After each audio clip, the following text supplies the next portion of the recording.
November 7th, 2013. This is the Hermetic Hour. I'm your host, Pope Runyon, and tonight we present a discussion on the 25th path of the Hermetic Kabbalistic Tree of Life. This path goes up the middle pillar from Yesod to Tiphereth and has the tarot trump Temperance attributed to it. Dr. Rigardi considers it related to the Holy Guardian Angel as your guiding spirit on the path. The astrological reference is Sagittarius and relates to an arrow shot directly upwards. The Hebrew letter is Sevek, and the traditional reference is the tentative intelligence. Again, our text for tonight will be Gareth Knight's Practical Guide to Kabbalistic Symbolism and John Michael Greer's Paths of Wisdom. So, if you want to keep going up the tree with us, tune in, close your eyes, and we'll take a shot at the sun. Now, this is probably one of the most important paths on the tree, and those of you who are listening who have a Tree of Life diagram in front of you, you'll be able to follow this a little bit better. But this path is right straight up on the middle pillar, right under Tiphereth, and it goes from Yesod, the sphere of the moon, and the sphere of memory, and the sphere of the emotions, the foundation, right at the entrance to the astral plane or the zero dimension. And then from Yesod to Tiphereth, which represents the sun and beauty and transformation and the central God presence of the solar system, this path passes through what is referred to as the veil of the sanctuary. Now, in the structure of the Tree of Life, we have two of these divisions, which you cross in your ascent. And this one, the veil of the sanctuary, is between the three lower spheres. That's Malkuth, Yesod, Hod, and Netzach, that are grouped down below this veil of the sanctuary. And then there's the veil, and then above that we have Tiphereth, which is the sphere, as I said, of the sun and of transformation, and the sphere of sacrifice and redemption, the sphere where you would place Jesus, Osiris, and Baal, and his brother Mot, and I'll explain that in a sense that Baal is a vegetation spirit. This is the original Canaanite pantheon. Baal is the vegetation spirit that grows and dies every year, is resurrected. And his brother Mot, the original Grim Reaper, is actually very much a solar entity. One might call him a solar demon, if you want to call him that. And because he's at the height of his power in the summertime when everything dries up. And so he's Baal's brother. And so the two of them, in the Canaanite mythology, the two of them reside in Tiphereth.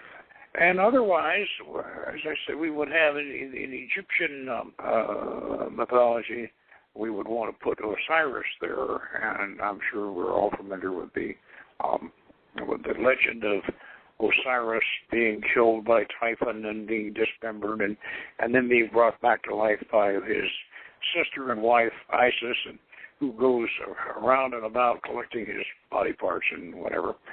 And so you can put just about any, especially any solar dying and rising god. If you're a Mithrite, you would certainly put Mithra in Tiphereth.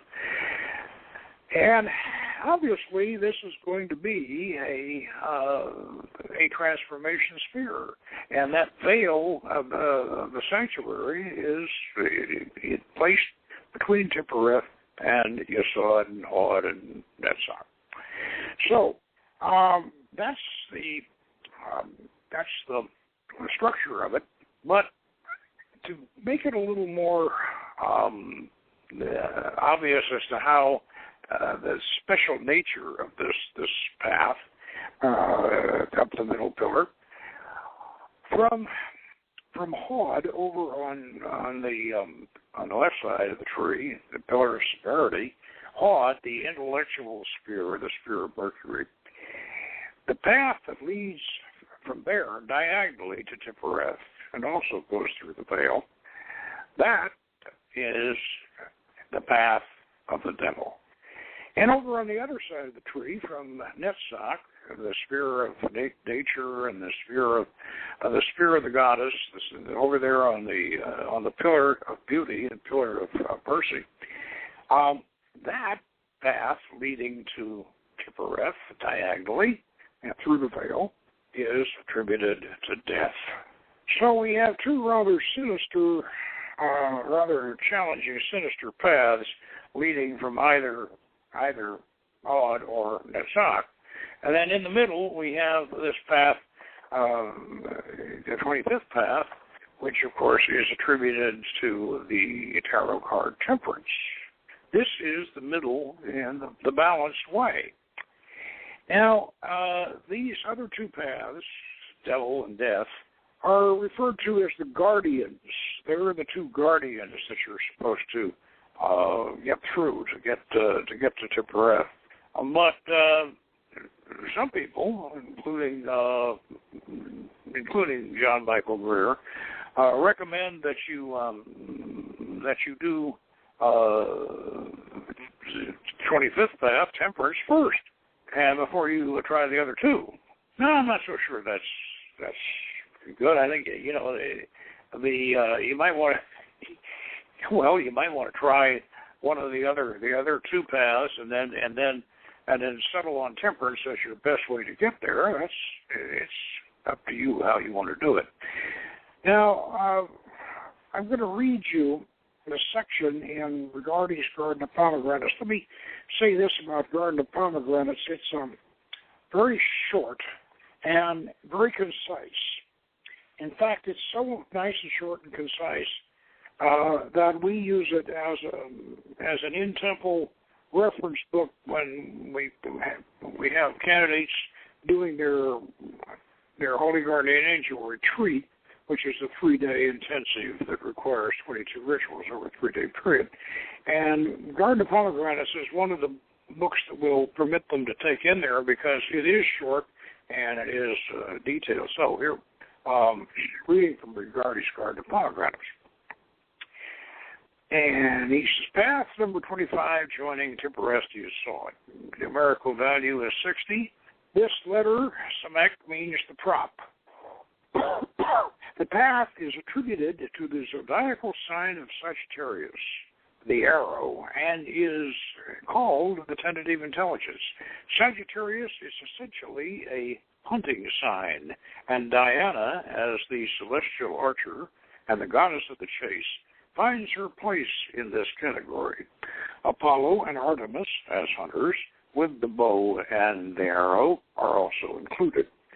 The symbol of Sagittarius is the creative centaur, the half-man and the half-beast, who is traditionally connected with archery.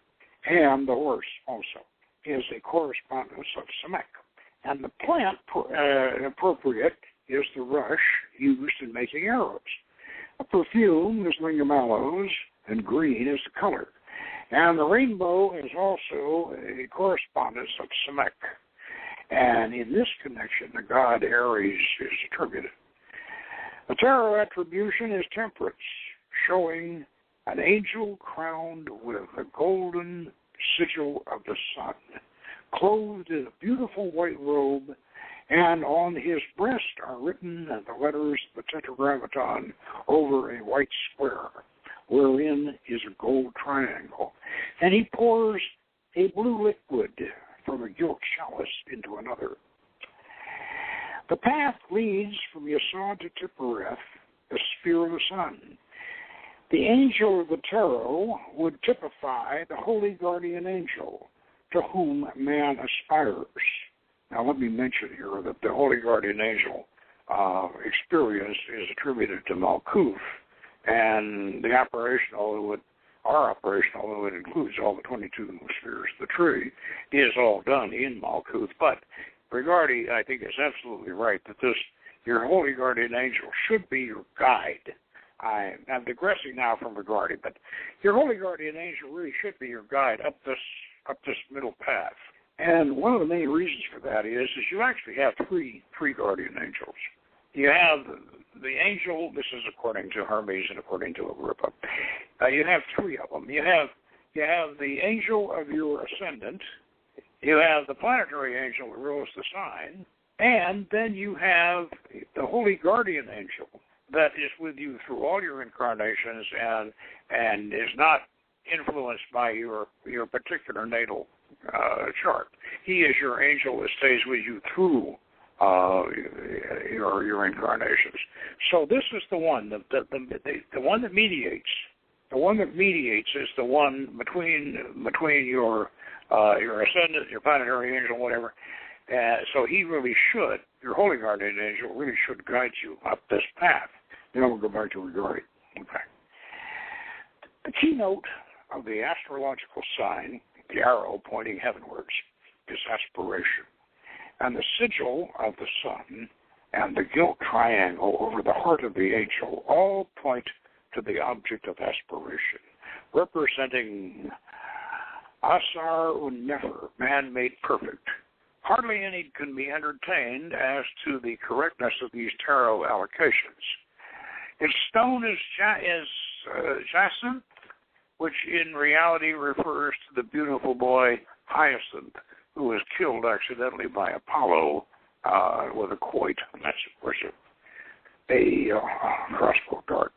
I don't think Apollo had a crossbow, so I guess it was a quoit without a bow. Anyway, that's Rigori's reference. Let me say, while we're on the subject of the card, the Temperance card, the one we're most familiar with, of course, is in the Weight deck, and we have the angel, who is essentially Raphael, if you take the Golden Dawn correspondences, because the Golden Dawn puts Raphael in Hod. Raphael in Tiphereth, and Michael in Hod. Now, Parthenius and Agrippa never could agree on this. They kind of vacillated back and forth between putting Raphael in Tiphereth and Michael in Hod, and Hod and Michael in Tiphereth, and Raphael in Hod. I know Bill Gray he did that. Bill Gray wanted to put Michael in Tiphereth. You know, one of the reasons why some people like to put Michael in Tiphereth is that Christians, very devout Christians, they like to put Michael in Tiphereth because they want a two-fisted Jesus, and Michael is tough, and so they prefer Michael in Tiphereth. But actually, if you know, Raphael is a healing, the teaching angel, the healing angel, the nurturing, you know, the angel that wants to help you and not judgmental. He is what a Tipherethian angel should be. At least I think so, anyway. And so does the Golden Dawn. So we'll keep Raphael in Tiphereth. Now, before we get off away from this tarot card, Crowley, if you notice, in his both tarot deck, he has a version of this that he calls art. And by that he means alchemical art. And he has this androgynous figure, kind of half dark and half light, whatever, that is putting a brand of fire down into this cauldron and then pouring liquid in it with the other hand. And then there's a white lion there and there's a red eagle. And then we have around in an arch around the figure, we have the vitriol formula. Visit the interior of the earth, find the stone of the wise, and be transformed. So you have this particular card. Now, I want to point something out that a lot of people don't know, is that this card, of course, was designed by Crowley and executed by Frida Harris, but I was surprised when we got the OTO rituals in Crowley's handwriting from Gerald York years and years ago. He sent them all to us before Francis King published all of them, many years before that.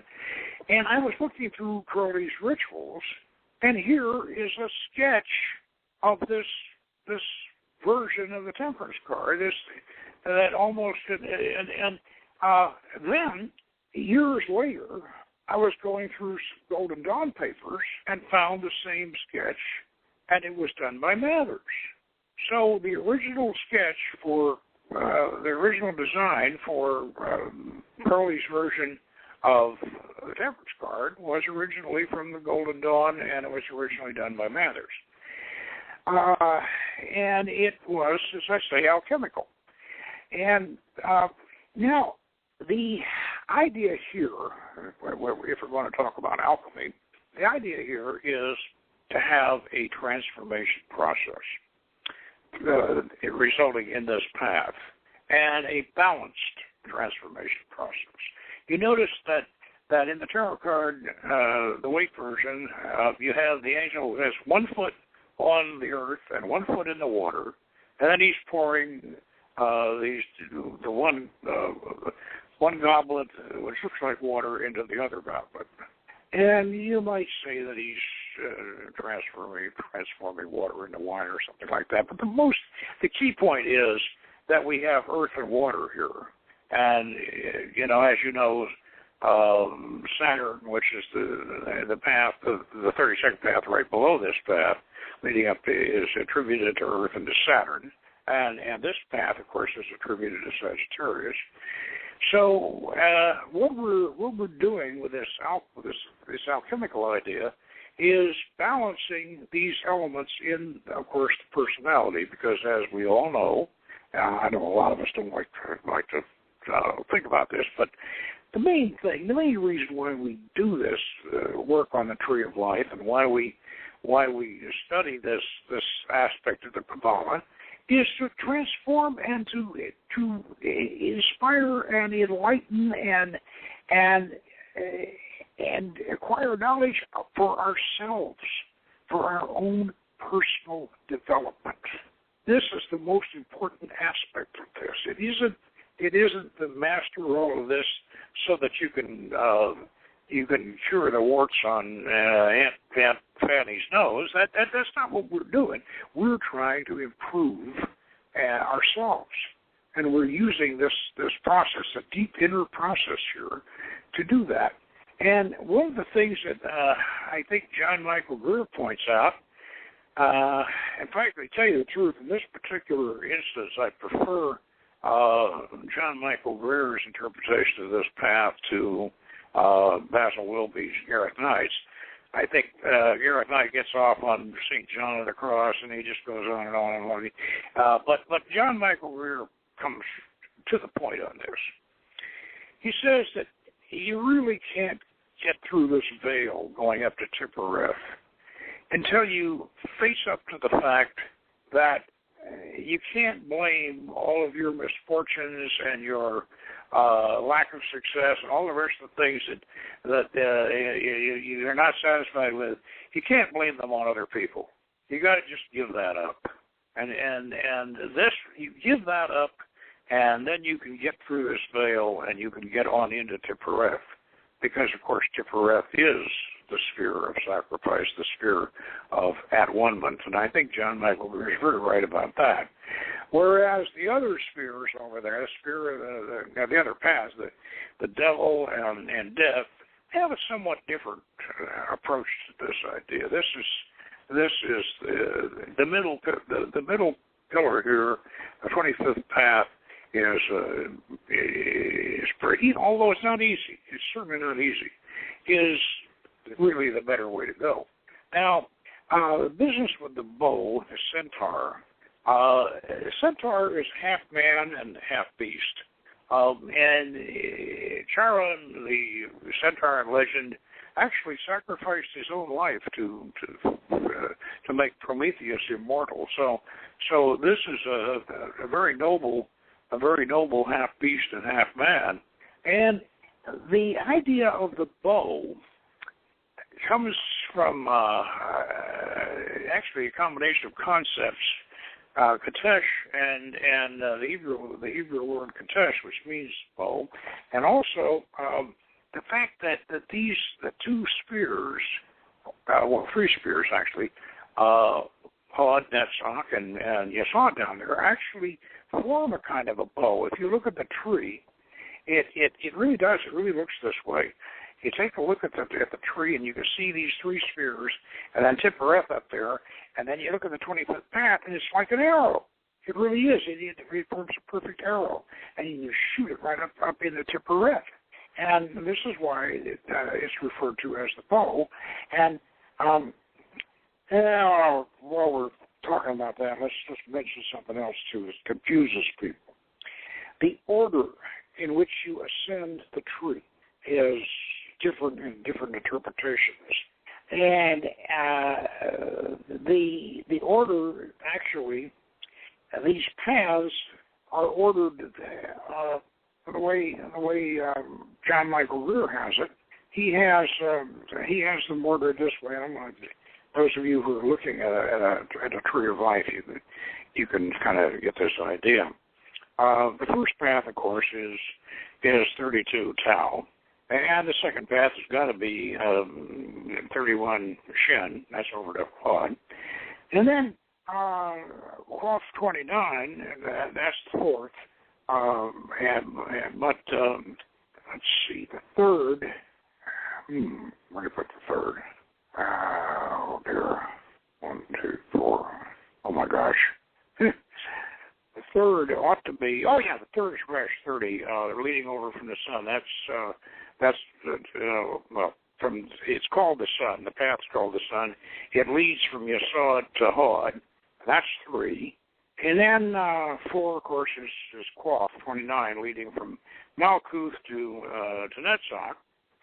And then 5 is Zadi the star, leading from Yesod to Netzach.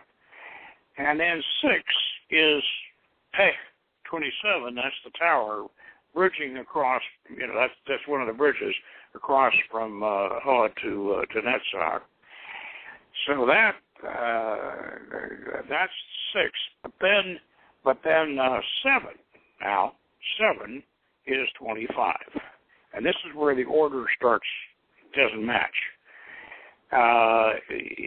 25 is considered to be first, 7, and then Ayin, the devil, is 8, and then Nun, 24 is 9. Now I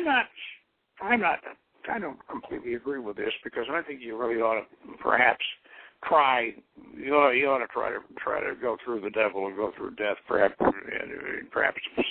have the experience, and then do it right and go up the middle. That's the way I would do it, but that's just it's more or less the standard manner. But however, the numbers are different in that respect.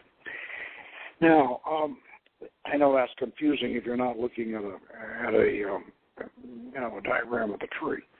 But if you are, then it makes some kind of sense. Now, one of the things that we want to bring out here is, I'm going to read you a little bit here what he has in here. It is exactly this inner passivity that is the veil. Such habit can be comforting. It is nice to be able to blame all one's troubles on someone else, but it stands squarely in the way of the work of redemption, and for that matter, of any real progress in magic. Nor is it enough to do some currently fashionable schools of thought that suggest and decide that you create your own reality. He says you don't. That is precisely the problem. the task you face as a magician is that of learning to do so.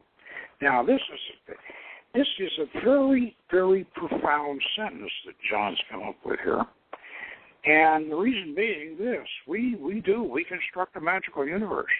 We actually do. We do it on traditional lines, though.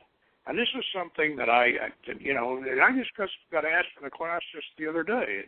So he said, well, why can't we do it? Why can't we create our reality, our magical reality, any way we want to? Yeah, well, if you do that, then you're going to create it, and you're going to get around. You're going to create it in such a way that it's going to get around your faults, and you're not going to be able to discover them. Because if you create it the way you want to, you need to create it on a traditional level because tradition will guide you through. Tradition, you create your reality, you program, you use astrology and magic and Kabbalah and all this as software, but make sure that it ties in with tradition. And that way, then you really can advance. And this brings up to me, I remember this wonderful movie, which I recommend to everybody. It's just wonderful. The movie's called Mystery Men. And I think we've played around with this on the internet several times and whatever. But in Mystery Men, it's about a group. It's a comedy, a very profound comedy about a group of second-rate superheroes. These are people who have created their own superhero identities, and they're really not quite ready for prime time in the superhero category, but they have their own costumes and their whatever, and they really want to be superheroes.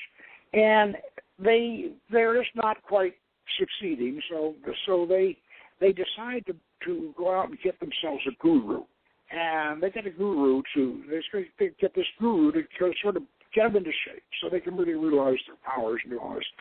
So they go, they get Wes Studi, who is, the very, very good American Indian actor. In fact, he looks like the face on the Buffalo Nickel. But they bring in Wes Studi, and he is a character who calls himself the Sphinx. And Wes Studi has a series of maxims that he comes up with that really are very, very, very apropos. And one of them that applies to this sentence that John Michael Greer came up with is where the Sphinx says, in order to learn my teachings, I must first teach you how to learn. I'll repeat that. In order to learn my teachings, I must first teach you how to learn. There is a world of wisdom in that statement. And of course, he has some others. While we're on the subject of Sphinx, we might as well read the rest of them. He who doubts his powers only lends powers to his doubts. And then, there's the one I like. He who questions the training only trains himself to ask questions. So, in this case, you need to learn how to learn. And the way you learn is to realize that you are responsible for your universe. And you're responsible for your own faults and for your own failures.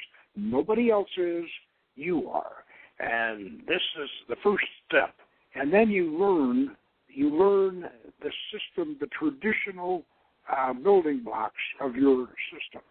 And the traditional building blocks, of course, of magic are astrology and Kabbalah and the symbols of alchemy, and we learn these just as if we were going to school and learning a grammar. Now, another thing that is applied to this path is the legend of Jacob's ladder. And the ladder goes straight on up. Jacob's ladder figures in the Mithriatic tradition. It figures in our Crater-Apoa, which is very much influenced by the Mithriatic tradition.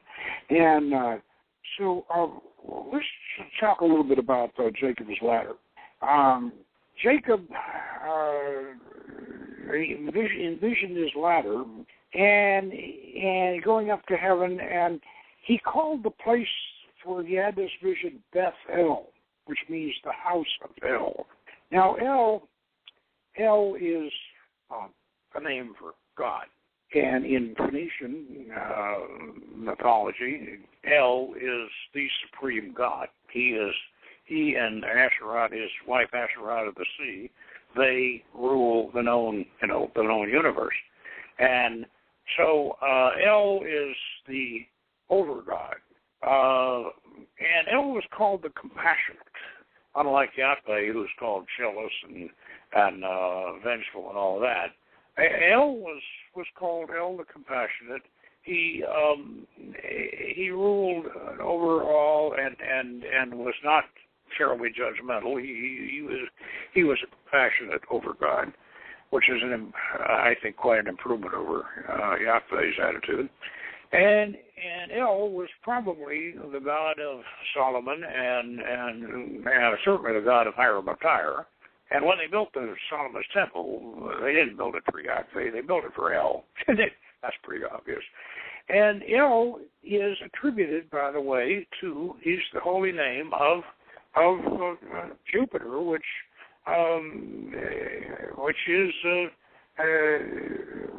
very much related to this whole process. And so, let's see here.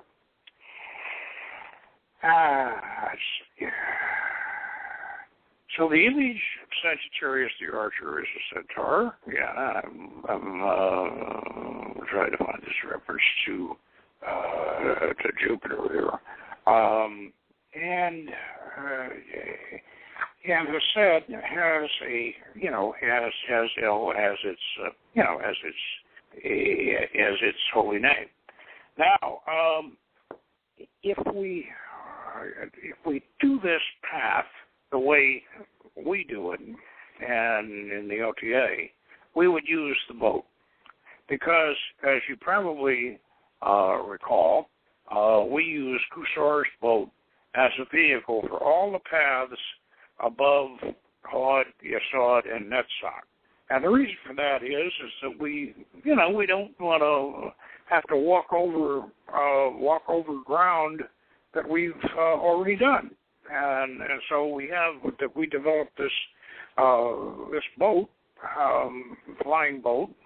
It has wings, and it's an ibis boat actually. And you can see it in our path working video. We don't do any boat workings because those are the lower three workings or workings that we do, but we have the boat. We show the boat at the end of the path workings on the altar. Now you can see that the boat has a tail. It's like a bird with its wings folded along the sides. It has places for candles on either side. We put the candles the color of the sphere we're going to. And it has a compass in the middle. It has a cockpit. It has a rudder. And it has a beak like an ibis. And right down the middle on the port side, it's all black. And on the starboard side, it's all white. And then the wings are folded on the side. Well, now, when we get in and the temple, we all, we get around the altar facing the soul door. And our soul door is, and most of you have seen it in our videos, it's an Egyptian-style arch and a floor-to-ceiling magic mirror, dark magic mirror. So you can place the symbol of the planet that you're going to, the sphere, and then we all take our spirit bodies and put them on the boat on the top of the altar. The boat spreads its wings, and we fly to the sphere that we're going to, or we fly over the paths and land, and then take the path to the sphere. Now, in the case of the 25, path 25.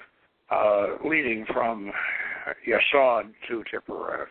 Actually, this is one of the paths that we do entirely with the boat as far as the path is concerned. Now, something I want to point out that confuses a lot of people.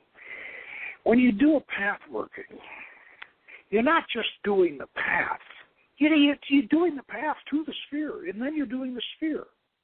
That takes you to the sphere, and you do the sphere. This confusion has arisen as a result of the Golden Dawn overemphasizing the paths. And they considered the paths to be active, all the active principles, and the spheres were passive. They put the paths all in the azimuthal scale, and they put the top of the scale, and then they put the colors for the spheres in the Briatic scale, which is the archangelic dimension right below. So the idea here was, it's called the point scale, by the way, and the idea here was that the paths are attributed to the tarot cards, or at least the trumps, and the paths are all important, and then they almost forgot about the spheres. And this is kind of sad. Well, it's a result of too much, I think, dependence on Eliphas Levi, who believed that the tarot preceded the Kabbalah, and it was much more important, and so this path, this analog to the paths, became the most important thing.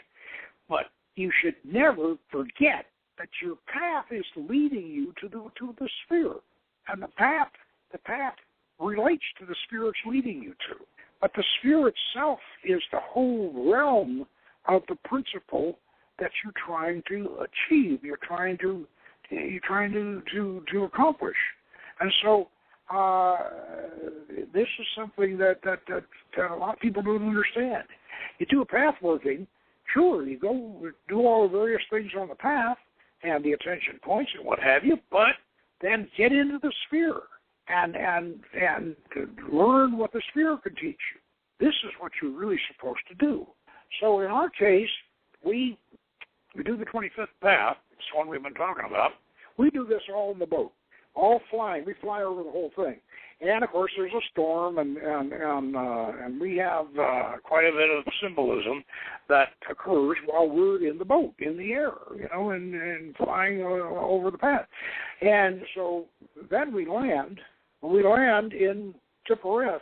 And then our concept of the way we do Tiphereth is we have a step pyramid, a great big pyramid with a crystal on top of it, which catches the sunlight. Now, this pyramid, I have to confess, back in '88, I went down to Mexico City and went out to Teotihuacan and climbed the tower, the Pyramid of the Sun. Got up to the top, and this was the Day of the Dead, and the top of that pyramid is very, very, by the way, it's very hard to climb that pyramid because the steps are all way too high and too narrow. And they're designed that way to exhaust the poor guy that's going to climbs up there to get sacrificed. They want to exhaust him. So by the time he gets to, he's so exhausted that he's not going to fight back, and he's about half dead anyway. And so when you get to the top, you're kind of winded. But up at the top, they have about a 50-foot square truncated flat area, and there was about 40 people up there. But over in the corner was a huddle of UNAM students, and that's University of Mexico, and they were all kind of had their backs to us. They were over in the corner of the top of the pyramid, and they didn't want anybody to watch them. They were releasing monarch butterflies from mason jars. And I turned around to Dr. Applegate, who was my host, and I said, Shelley, paganism is alive and well in Mexico. Well, that experience has something to do with my particular conception of how we operate the Tiphereth sphere.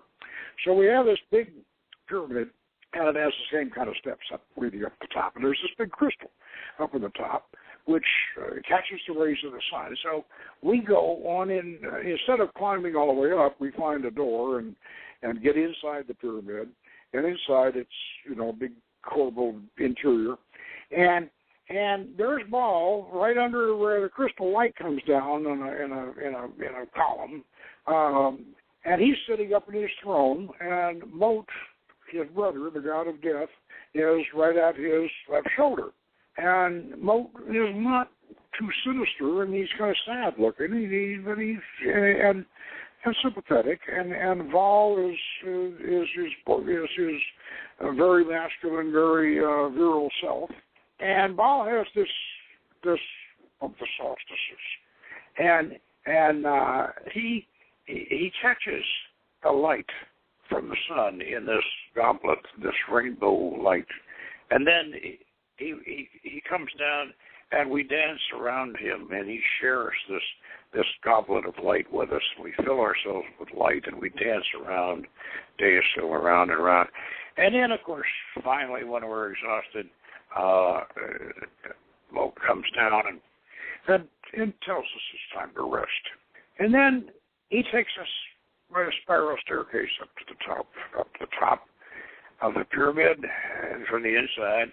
And we look down from the top of the pyramid and see these people coming up and climbing this very difficult, very steep bunch of steps. And they're coming up, and they're carrying all of their possessions on their backs. That's like, it's just like they're tinkling and banging like a junk wagon. They're carrying all this stuff on their backs, all their prized possessions. And as they come up, they get more and more tired, and they start dropping things off, throwing, abandoning the possessions they have. And they finally get to the top, and that's when, of course, you find out that one of the ones you've been looking at is yourself. I'm not going to go too much further into that, because this, that's a mystery kind of a thing. But this is the way we personally handle this path, and we have some other symbolism, of course, that occurs on the way here. That path working I just described, however, is not in the Pathworking DVD that is for associate members. That's the first three plus the air pathworking, and so the path, the spheres beyond the veil and sanctuary are really that's just basically inner order work. This particular path leading up to Tiphereth, Path 25, is, as you can imagine, very important. And it's a path that you should, I think you should, personally, I think you should experiment with the other two paths first. And then when you've learned those lessons, then take the path up the middle and complete your Tiphereth experience. That's my personal way of looking at it. And as far as the solar aspect of the Kabbalah, I think we're going to be getting into that next week. The importance of Tiphereth, the solar aspect of the Kabbalah. Next week we're going to have Brother Rob Sullivan on talking about his magnum opus, The Royal Arch of Enoch, this 600-page book he's written describing the classical pagan solarism behind the higher degrees of Masonry, which kind of warms the cockles of my heart, because frankly, those of us who are in the Hermetic tradition, we're very much aware of this, but a lot of people don't know this, that solarism is essentially it's North Temperate Zone. You get this North Temperate Zone solarism, and it's European and Central Asian and European, and our mythologies are all solar, and the Egyptians, their mythology was solar, but conversely, most of the mythology, the Hebrew mythology, Arab mythology, and on down into some of the areas in India and all, they were not that solar, and the reason is that the sun was considered to be their enemy. the sun, when it's 120 degrees in the shade, you don't like the sun very much. But if you're in a temperate zone, the sun is the importance of the sun is obvious. So when did if the Kabbalah is basically Hebrew, why we have this Tifereth right in the center, and why is it so important? Well, the answer to that is just like why it's important in Masonry. The answer to that is because the Kabbalah is, as we have it, the Kabbalah is essentially Pythagorean. It's got a lot of Greco-Egyptian and classical pagan roots to it, and seen through couched in biblical terminology, but it is very, very Pythagorean, and that of course is a solar analog, and so Tifereth, just. Remember Giordano Bruno? I remember they didn't burn him at the stake because he supported Copernicus. That Copernicus was actually caused a Hermetic revival. The Hermetic magicians loved Copernicus. Didn't hurt the astrology at all. It didn't, because astrology is geocentric anyway. But it meant that we were revolving around the sun. The sun was revolving around us. And that confirmed the Hermetic proposition that the sun is the representative of God. And Bruno said, not only is Copernicus right, but the sun is God. And they burned him at the stake at that point. But the solar mythos is very definitely expressed in the Book of Enoch, which is one of the points that Rob Sullivan's making, and it very, very much influenced Christianity. Christianity literally became a solar religion. This is why Jesus really is. If you want to put Jesus somewhere in the Kabbalah, you put him at Tifereth. This is where he's got to be, and. So the Tifereth sphere is the sphere of transformation. It's the sphere of atonement, which means at-one-ment, and it is the sphere of beauty and celestial power, and especially solar transformation and the entire solar mythos. So next week we're going to have Brother Rob Sullivan talking about his book, The Royal Arch of Enoch, which I very, very much recommend for you people who want to. This is like having a modern version of Morals and Dogma, and it's easier to read than Morals and Dogma, and easier to understand, but it covers the same ground and in depth. And so next week, tune in for that. And like Valley Hall used to say, that's all for tonight, folks, and good magic.